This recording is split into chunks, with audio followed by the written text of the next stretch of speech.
जय महाराज विद्यार्थी मित्रों, धोरण 6 में गणित विषय में प्रकरण नंबर 5 पायाना आकारोनी समजूती में हवे आपणे आगळ जोईए।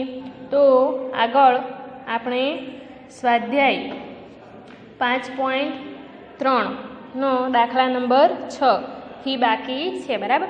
तो आपणे शरूआत करीए।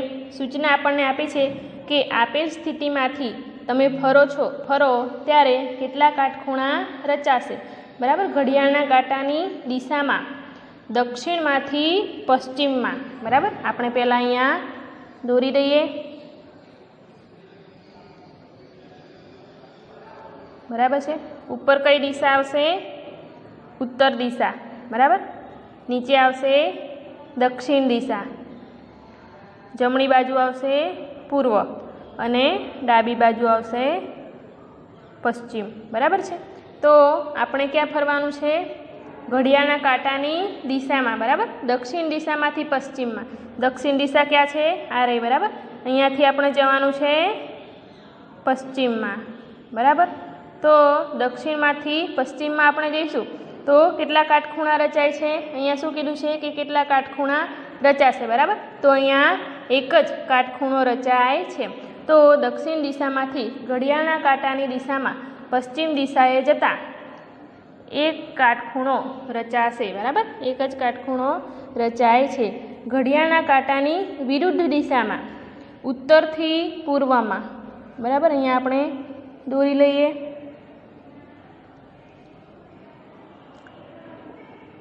ઉત્તર, અહીંયા આવશે દક્ષિણ, અહીંયા આવશે પૂર્વ અને અહીંયા આવશે પશ્ચિમ, બરાબર। અહીંયા શું કીધું છે? ઘડિયાળના કાંટાની વિરુદ્ધ દિશામાં ઉત્તરથી જવાનું છે પૂર્વમાં, બરાબર। આ ઉત્તરથી વિરુદ્ધ દિશામાં આ રીતે આપણે જવાનું છે। આ વિરુદ્ધ દિશા છે, અહીંયા જવાનું છે પૂર્વમાં। તો કેટલા કાટખૂણા રચાય છે? આ 1, 2 અને 3, બરાબર। તો 3 કાટખૂણા રચાય છે, બરાબર છે। આવી રીતે સી અને ડી આપ્યા છે, બરાબર। એ તમારે જાતે પ્રયત્ન કરવાનો છે। સીમાં શું છે કે ઘડિયાળના કાંટાની વિરુદ્ધ દિશામાં ઉત્તરથી પૂર્વમાં, બરાબર। ના, આ બી છે। સી જોઈએ તો સીમાં છે પશ્ચિમથી પશ્ચિમ, બરાબર। અહીંયા આપણે પશ્ચિમથી શરૂઆત કરીશું। ઘડિયાળના કાંટાની દિશામાં કે ઘડિયાળના કાંટાની વિરુદ્ધ દિશામાં, બરાબર। આપણે ઘડિયાળના કાંટાની દિશામાં જઈશું કે વિરુદ્ધ દિશામાં? પશ્ચિમથી આપણે શરૂઆત કરીશું, આ રીતે પશ્ચિમથી પશ્ચિમ। તો એક આંટો પૂર્ણ થાય છે, બરાબર। એટલે 4 કાટખૂણા રચાશે। પછી આપણે ડી જોઈએ તો ડી શું છે કે દક્ષિણથી ઉત્તરમાં, બરાબર। દક્ષિણથી ઉત્તરમાં જવાનું છે। તો અહીંથી આ એક કાટખૂણો અને આ બીજો કાટખૂણો, દક્ષિણથી ઉત્તરમાં જઈશું તો કેટલા કાટખૂણા રચાય છે? 2 કાટખૂણા રચાય છે, બરાબર છે। અહીંયા આપણે સ્વાધ્યાય નંબર 5.3 નો છઠ્ઠો દાખલો છે, તેના એ ને બી જોયા। તો એમાં સી શું છે? સી છે પશ્ચિમથી પશ્ચિમ છે। પશ્ચિમથી શરૂ કરી આપણે ફરી પશ્ચિમમાં આવવાનું છે, એટલે 4 કાટખૂણા રચાશે। અને પછી છે દક્ષિણ દિશામાંથી ઉત્તર દિશામાં। અહીંયા દક્ષિણથી શરૂ કરી ઉત્તરમાં જવાનું છે, બરાબર। તો અહીંથી શરૂ કરી અહીંયા જવાનું છે, તો 2 કાટખૂણા રચાશે, બરાબર। તમારે નોટમાં લખી લેવાનું છે। પછી છે ખૂણો, બરાબર। લઘુકોણ, ગુરુકોણ અને પ્રતિબિંબ કોણ, બરાબર છે। તો ઘડિયાળના કાંટાનું એક ચક્ર એ એક આંટો છે, બરાબર। ઘડિયાળનો કાંટો જે છે એ આખું ચક્ર પૂરું કરે તો તેને એક કાંટો કહેવાય, બરાબર। હવે લઘુકોણ એટલે શું? બરાબર। જે ખૂણાનું માપ 0 અંશથી 90 અંશની વચ્ચે હોય તેવા ખૂણાને લઘુકોણ કહેવાય, બરાબર। આ આપણે 5મા ધોરણથી શીખીને આવ્યા છીએ એટલે ખબર છે, બરાબર છે। પરંતુ આપણે શું ધ્યાનમાં લેવાનું છે? અહીંયા આજે આંટા જે પરિભ્રમણ છે તે ધ્યાનમાં લેવાનું છે, બરાબર। તો તેનો આકાર કેવો છે? અહીંયા આપણે ઘડિયાળમાં જોઈએ, બરાબર। આ કયો ખૂણો છે? આપણે ગયા તાસમાં જોઈ ગયા, એલ આકાર પડે છે, બરાબર। 90 અંશનો ખૂણો છે, કાટખૂણો, બરાબર। આ ખૂણાનું માપ કેટલું છે? 90 અંશ માપ કહેવાશે। તો લઘુકોણની વ્યાખ્યા શું કીધી છે કે જે ખૂણાનું માપ 0 અંશથી 90 અંશની વચ્ચે હોય, બરાબર। તો 90 અંશ કરતાં નાનો ખૂણો અહીંયા રચાશે, બરાબર છે. 90 અંશ કરતાં નાનો ખૂણો એટલે આવી રીતે નાનો ખૂણો રચાશે, બરાબર છે. આ રીતે ક્રમિક બે અંકો વચ્ચેનું અંતર અથવા આ રીતે આપણે ક્રમિક બે અંકો વચ્ચેનો ખૂણો લઈશું તો આ થશે 30 અંશનો ખૂણો, બરાબર છે. અને આ બે અંકો વચ્ચેનો ખૂણો લઈશું તો થશે 60 અંશનો. અને આ 3 અંકો વચ્ચેનો ખૂણો આપણે લઈશું તો કેટલા અંશનો થશે? 90 અંશનો થશે, બરાબર છે.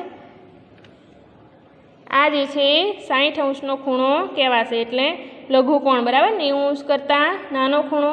એવી રીતે આ જે છે કાટખૂણો થશે, બરાબર.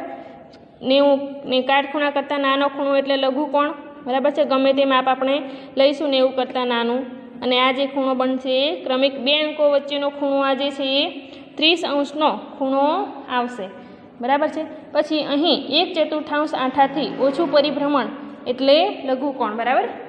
પરિભ્રમણ કેટલું લઈશું આપણે? 1/4 એટલે કેટલું પરિભ્રમણ કહેવાશે? એક કાટખૂણા જેટલું, બરાબર. 4માંથી એક કાટખૂણો. પરંતુ અહીંયા આપણે કેટલું લેવાનું છે? 1/4 આંટાથી ઓછું પરિભ્રમણ, બરાબર. કારણ કે 90 અંશ કરતાં નાનો ખૂણો છે એટલે લઘુકોણ કહેવાશે.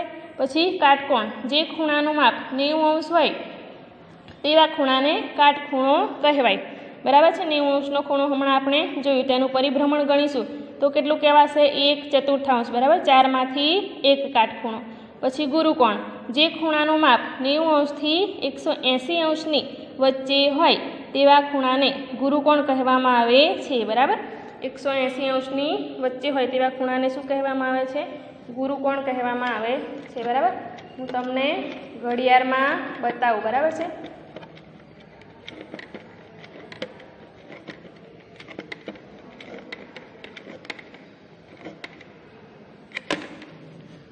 બરાબર છે. આ જે છે એ કેટલા માપનો ખૂણો કહેવાશે? કેટલા કાટખૂણા છે? આ એક અને આ બે, બરાબર. 180 અંશ એટલે સરળ કોણ આપણે તેને કહીએ છીએ, બરાબર. આગળના તાસમાં આપણે શીખી ગયા. તો જે ખૂણાનું માપ 90 અંશથી 180 અંશની વચ્ચે, બરાબર. 90 અંશથી મોટું અને 180 અંશ કરતાં નાનું માપ હોય તેવા ખૂણાને ગુરુકોણ કહેવામાં આવે છે. હવે તેનું પરિભ્રમણની દ્રષ્ટિએ જોઈએ તો 1/4 આંટાથી વધારે, બરાબર. એક કાટખૂણો 1/4 એટલે એક કાટખૂણા કરતાં વધારે અને 1/2 આંટાથી ઓછું પરિભ્રમણ, બરાબર. આ 180 એની લિમિટ છે, બરાબર. 180 કરતાં વધારે ના હોવો જોઈએ એટલે 180 કરતાં ઓછો એટલે કે 180 અંશને આપણે પરિભ્રમણની દ્રષ્ટિએ જોઈએ તો 1/2 લખીએ છીએ, બરાબર. તો 1/2 કરતાં ઓછું અને 1/4 કરતાં વધુ, બરાબર. એટલે કયો ખૂણો કહેવાશે? ગુરુકોણ, બરાબર છે. પછી છે સરળ કોણ. 1/2 આંટાનું પરિભ્રમણ એટલે સરળ કોણ, બરાબર. બે કાટખૂણા જેટલું અને તેનું માપ કેટલું છે? 180 અંશ. પછી છે પ્રતિબિંબ કોણ. 1/2 આંટાથી વધારે પરિભ્રમણ એટલે પ્રતિબિંબ કોણ, બરાબર. આ જે છે એ સરળ કોણ છે અને આના કરતાં આપણે વધારે લઈએ આ રીતે વધી જશે, બરાબર. તો તેને શું કહેવાશે? પ્રતિબિંબ કોણ કહેવાશે, બરાબર છે. સરળ કોણ કરતાં વધી જાય તો તેને કયો ખૂણો કહેવાશે? પ્રતિબિંબ કોણ કહેવાશે, બરાબર. તો આપણને આના પછી સ્વાધ્યાય 5.3 આપ્યું છે, બરાબર. સરળ કોણ એટલે જેટલો આંટો ફરે છે, બરાબર. ઘડિયાળ આખું પરિભ્રમણ પૂરું કરે છે તેનો અડધો ભાગ, બરાબર. એટલે આંટાના અડધા ભાગ આવશે. કાટખૂણો એટલે આંટાનો 1/4 ભાગ, બરાબર છે. પછી છે લઘુકોણ એટલે આંટાનો 1/4 ભાગથી નાનો ભાગ, બરાબર છે. પછી છે ગુરુકોણ. ગુરુકોણ એટલે આંટાનો 1/4 ભાગ અને 1/2 ભાગની વચ્ચે, બરાબર. હમણાં આપણે જોયું. અને પ્રતિબિંબ કોણ એટલે આંટાના અડધાથી વધારે, બરાબર. 1/2 કરતાં વધારે, બરાબર છે. પ્રતિબિંબ કોણ એટલે. પછી છે નીચે દર્શાવેલ ખૂણાઓનો કાટખૂણો, લઘુકોણ, ગુરુકોણ, સરળ કોણ અને પ્રતિબિંબ કોણમાં વર્ગીકરણ કરો, બરાબર. આપણે એલ આકારનો ખૂણો જોઈશું, બરાબર. આ રીતે આપણે કોઈ ખૂણો જોઈશું તો આ ખૂણો કયો છે? કાટખૂણો છે, બરાબર છે. એલ આકારના ખૂણાને આપણે કહીશું કે કાટખૂણો. 90 અંશનો ખૂણો છે, બરાબર. કાટખૂણો. ખૂણો. હવે આ રીતે એલ આકાર કરતાં સાંકડો ખૂણો હશે તો આપણે કયો ખૂણો લેવાનો છે? લઘુકોણ. બરાબર. અને આ રીતે પહોળો ખૂણો હશે એલ આકાર કરતાં તો તે કહેવાશે ગુરુકોણ. બરાબર છે. તો આ ખૂણો એલ આકાર કરતાં કેવો છે? સાંકડો છે. બરાબર. તો આપણને જોઈને ખબર પડે છે કે લઘુકોણ છે. આ જે છે એલ આકાર કરતાં પહોળો છે એટલે ગુરુકોણ છે. બરાબર. આમાં એલ આકારની રચના થાય છે. બરાબર. એટલે આ જે છે કાટખૂણો છે. અહીંયા આ ખૂણો આપણે જોવાનો છે. આ ખૂણો જે છે એ 180 કરતાં પણ મોટો ખૂણો છે. બરાબર. એટલે કયો ખૂણો કહેવાશે? પ્રતિબિંબ કોણ. અને આ જે છે સીધી લીટી છે. બરાબર. આપણે ઘડિયાળમાં સીધી લીટી જોઈએ છે ને સરળ કોણમાં, એટલે આ જે છે સરળ કોણ. બરાબર. 180 છે. અને એમ આકારમાં આ બંને જે છે એ એલ કરતાં સાંકડા ખૂણા છે એટલે લઘુકોણ છે. બરાબર છે. હવે આપણે આગળ જોઈએ તો ખૂણો માપવો. બરાબર. એક આખા પરિભ્રમણને 360 ભાગમાં વહેંચીશું. બરાબર. આખું આપણે ઘડિયાળ લઈએ છીએ. બરાબર. તેના 4 કાટખૂણા છે. ચારેય કાટખૂણાનો આપણે સરવાળો કરીએ તો આપણને કેટલો જવાબ મળે છે? 360°. બરાબર. તો એ આખું જે પરિભ્રમણ છે તેને આપણે 360 ભાગમાં વહેંચવાના છે. તો દરેક ભાગ એક અંશ દર્શાવશે. દરેક ભાગને શું કહેવાશે? અંશ. બરાબર છે. તો તેને આપણે કઈ રીતે લખીશું? અંશ. બરાબર. આ જે ટપકું છે તેને કહેવાશે અંશ બોલાશે. બરાબર. અંશ લખીએ તો તેને 360 અંશ એમ વંચાય. બરાબર. અને વંચાશે 360°. એવી રીતે 90° ખૂણો હોય તો આપણે 90° એમ વાંચવાનું છે. બરાબર. 45°. બરાબર છે. 120°. આ રીતે માથા ઉપર જે આ ટપકું મૂકીશું તેને અંશ વંચાશે. બરાબર. 5મા ધોરણમાં શીખીને આવ્યા છો તમે. પછી છે કોણ માપક. અહીંયા ખૂણો ABC આપેલ છે. બરાબર. હવે ખૂણો કઈ રીતે માપવાનો છે આપણે? તો ખૂણો માપતા આપણે શીખી લઈએ. બરાબર છે. અહીંયા આ જે કિરણ આપ્યું છે આ કિરણને પાયાનું કિરણ કહેવામાં આવે છે. બરાબર છે. તો આની પર આપણે આ જે કાટખૂણ્યું છે આ કોણ માપક છે. બરાબર. આના વડે આપણે ખૂણો માપી શકીએ. તો આ જે છે એ આ કાટખૂણાનું મધ્ય બિંદુ છે. બરાબર. આ સીધી લીટી છે. અહીંયા 0 છે આ બાજુ. બરાબર. 0 થી શરૂ કરીને 10, 20, 30 એવી રીતે 180 સુધી છે. એવી રીતે આ ડાબી બાજુ પણ 0, 10, 20 એવી રીતે 180 સુધી છે. બરાબર. હવે આ પાયાનું કિરણ જે હોય જે છે એ જમણી બાજુ હોય તો આપણે આ રીતે કોણ માપકને મૂકવાનું છે. બરાબર. આ સીધી લીટી છે. અહીંયા મધ્ય બિંદુ છે. મધ્ય જે આ કાટખૂણો પડે છે. બરાબર. 90°નો ખૂણો અહીંયા જે ભેગો થાય છે ત્યાં આપણે આવી રીતે ગોઠવવાનું છે. બરાબર. મધ્ય બિંદુને સેટ કરવાનું છે. તેને અહીંયા ક્યાં મૂકીશું? આ બંને ખૂણો જ્યાં પડે છે ત્યાં મૂકવાનું છે. આવી રીતે. બરાબર છે. આ રીતે આપણે મૂકીશું. પછી આપણે જોવાનું છે અહીંયા અંદરના જે બંને બાજુથી લખેલા છે. બરાબર. અહીંયા જમણી બાજુથી 0, 10, 20 લખેલા છે અંકો તે આપણે જોવાના છે. તો અહીંથી આપણે 0, 10, 20, 30, 40 બરાબર જે અંકમાંથી આ કિરણ પસાર થાય છે તેટલા માપનો ખૂણો છે એમ કહેવાય. બરાબર. તો અહીંયા આપણે 10, 20, 30 અને 40 નીચેનો જમણી બાજુથી આપણે આ નીચેના અંકો જોવાના છે. બરાબર છે. તો આ જે છે 40માંથી પસાર થાય છે અહીંયા 40 એના ઉપર 140 છે. બરાબર. 140 આપણે ધ્યાનમાં લેવાના નથી. આપણે અહીંથી નીચેના જે અંકો છે એ જોવાના છે. તો 40માંથી પસાર થાય છે. બરાબર. તો ખૂણા ABCનું માપ બરાબર કેટલું આવશે? 40° આવશે. બરાબર છે. એવી રીતે આ ખૂણો આપણને આપ્યો છે. બરાબર. પાઠ્યપુસ્તકમાં આપ્યું છે સ્વાધ્યાય 5.4 કે કાટખૂણિયાની મદદથી નીચેના ખૂણાનું માપ કરો. બરાબર છે. તો આપણે અહીંયા માપીએ. બરાબર મિત્રો. આ જે છે આ અહીંયા 2 90°ના ખૂણોની સીધી લીટી અને આ જે આડી રેખા છે એ ભેગી થાય છે અહીંયા. બરાબર. ત્યાં આપણે આ ખૂણાનું જે બિંદુ છે તે ગોઠવવાનું છે. બરાબર. આવી રીતે આપણે ગોઠવીશું. તો આ કિરણ જે અંકમાંથી પસાર થાય તેટલા માપનો ખૂણો છે તેમ કહેવાય. બરાબર છે. આપણે જમણી બાજુ અંદરના અંકો જોવાના છે. તો અહીંયા 0, 10, 20, 30, 40, 40 પછી અંદર આપણને ફૂટપટ્ટીની જેમ 10 કાપા આપ્યા છે, બરાબર, તે આપણે ગણવાના છે. અહીંયા 40 થયા, પછી 40, પછી આ 41, 42, 43, 44 અને 45. 45માંથી આ કિરણ પસાર થાય છે, બરાબર, એટલે આ જે છે ખૂણો એ 45 અંશનો ખૂણો છે, બરાબર છે. હવે આ ખૂણો આપણે માપીએ તો આ ખૂણાનું માપ આપણે લઈએ, બરાબર. તો આમાં પણ અહીંથી આપણે 10, 20, 30 એવી રીતે ગણીશું, બરાબર. તો 90, આ 100, 110 અને આ 120. 120 પછી આ કાપા ગણવાના છે. 120 પછી 21, 22, 23, 24 અને 25. 25માંથી આ કિરણ જે છે એ પસાર થાય છે, બરાબર, એટલે માપ કેટલું થશે? 125 અંશ, બરાબર. આવી રીતે આપણે ખૂણા માપવાના છે, બરાબર. અહીંયા આપણે મૂકીશું તો આમાં આપણને એલ આકાર દેખાય છે, બરાબર, આવી રીતે. તો આ જે છે એ કાટખૂણો છે, બરાબર. માપ કેટલું થશે? 90 અંશ માપ છે. પછી અહીંયા આપણને 3 ખૂણા આપ્યા છે, તો આ રીતે આપણે ગોઠવવાનું છે, બરાબર. તો આ રીતે અહીંયા આપણે શું કર્યું, બરાબર છે, આ જે ડાબી બાજુ કિરણ છે, બરાબર, તો આવી રીતે આ રીતે ગોઠવવાનું છે, બરાબર, આ કોણ માપક જે છે એને. અને આપણે કયા અંકો જોવાના છે? હવે આ ડાબી બાજુથી ઉપરના જે અંકો છે તે જોવાના છે, બરાબર. તો આપણે 0, 10, 20, 30, 40, 50 અને 60. આ ખૂણો કેટલા અંશનો છે? 60 અંશનો છે, બરાબર.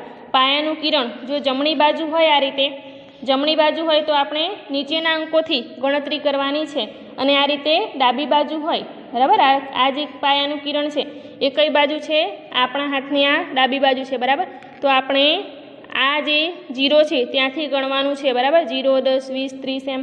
તો આપણે અહીંયા આ રીતે ગોઠવીએ, બરાબર, પાયાના કિરણને.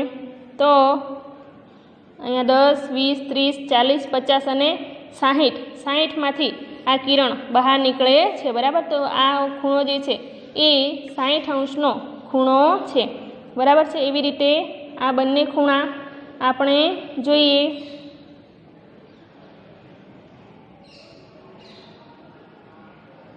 તો આ જે ખૂણો છે એ કેટલા અંશનો છે? 125 અંશનો થશે, બરાબર છે. અને અહીંયા જોઈએ તો આ ખૂણો જે છે એ આ કિરણ આપણે અહીંયા ગોઠવ્યું, બરાબર, પાયાનું કિરણ, અને આ 90માંથી નીકળે છે, એટલે આ ત્રીજા નંબરનો ખૂણો જે છે એ 90 અંશનો ખૂણો છે, બરાબર છે. પછી અહીંયા છે કે આપેલા બે ખૂણામાંથી કયા ખૂણાનું માપ વધુ હશે? અનુમાન કરો, પછી તેનું માપન કરો, બરાબર. અહીંયા આપણે અનુમાન કરવાનું છે કે બંનેમાંથી કયો ખૂણો મોટો હોય એવો લાગે છે, બરાબર છે. તો આપણે આ બંને ખૂણાઓને જોઈએ તો આ ખૂણો સહેજ મોટો હોય એવો આપણને લાગે છે, બરાબર. હવે આપણે માપ કરીએ.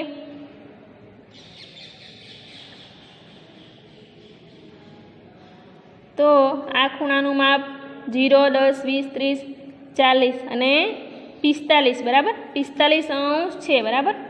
તો અહીંયા માપ ખૂણો એ બરાબર કેટલા છે? 45 અંશ, બરાબર. એ કરતાં વધારે છે, બરાબર. કોણ માપકથી માપતા અહીંયા કેટલું આવે છે? 45 અંશ આવે છે, બરાબર. એવી રીતે આપણે ખૂણા બીનું માપ કરીએ.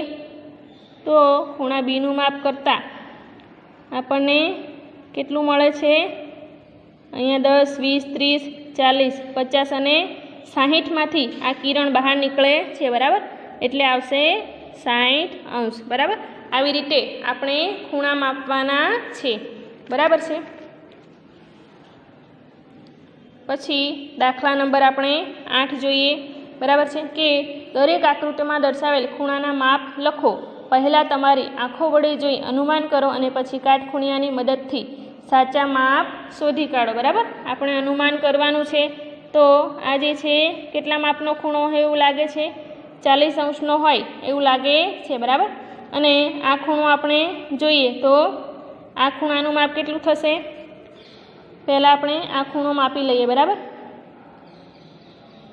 હા, તો આ ખૂણો જે છે કેટલા અંશનો છે? 40 અંશનો છે, બરાબર. માપ ખૂણો એ લઈ લઈએ આપણે, બરાબર છે 40°, બરાબર।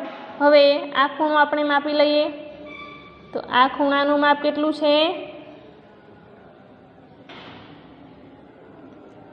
અહીંયાથી આપણે ગણીએ તો 130માંથી પસાર થાય છે, બરાબર।